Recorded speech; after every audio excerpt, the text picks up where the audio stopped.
कुलधरा क्षेत्र कोई आम क्षेत्र नहीं है कि आपको जब मन किया तो आप गए और आप अपने मन से ही आ गए हैं। यहाँ लोग रात को जाने से तो डरते ही हैं।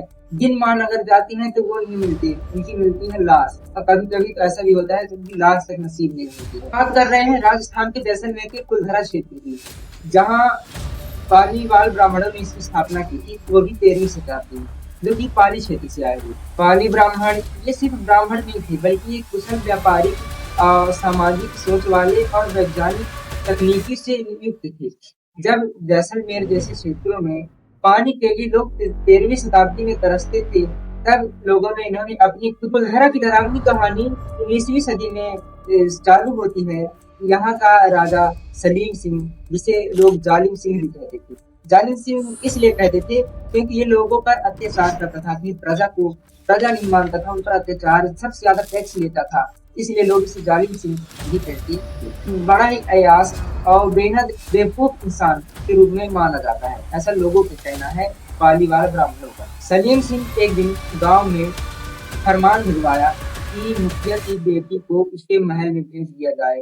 अगर ऐसा नहीं किया गया तो फिर वह सभी लोगों को मार देगा, उन पर चढ़ाई बोल देगा और सारे धन लूट लिए जाएंगे और उसे जबरदस्ती अपने यहाँ बुला लिया जाएगा। सुनते ही सभी लोग डर गए इस बात से कि ये तो सलीम सिंह जालिम है ही, और ये ऐसा कहीं कर भी न दे तो सभी के लिए नुकसानदायक होगा।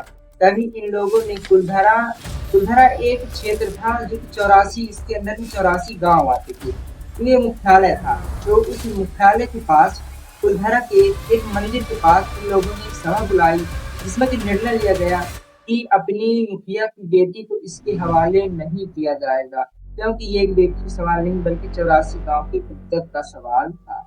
कार्रवाई रात आ ही गई, जिसमें सलीम सिंह ने दिए हुए वक्त बीत गया था। अब अगले दिन सलीम सिंह इस गांव पे चढ़ाई करने वाला था, तभी उसने देखा कि उस गांव के सभी लोग एकदम 84 के 84 गांव सभी खाली कर चुके थे। फैसला किया कि अपनी जमीन जायदाद, सोना चांदी, जो भी कुछ है वो सब कुछ छोड़कर वो ऐसे गायब हो जाएंगे कि जैसे मानो कि कोई कभी इसमें था ही। ब्राह्मण लड़ने की बजाय त्याग का रास्ता चुना।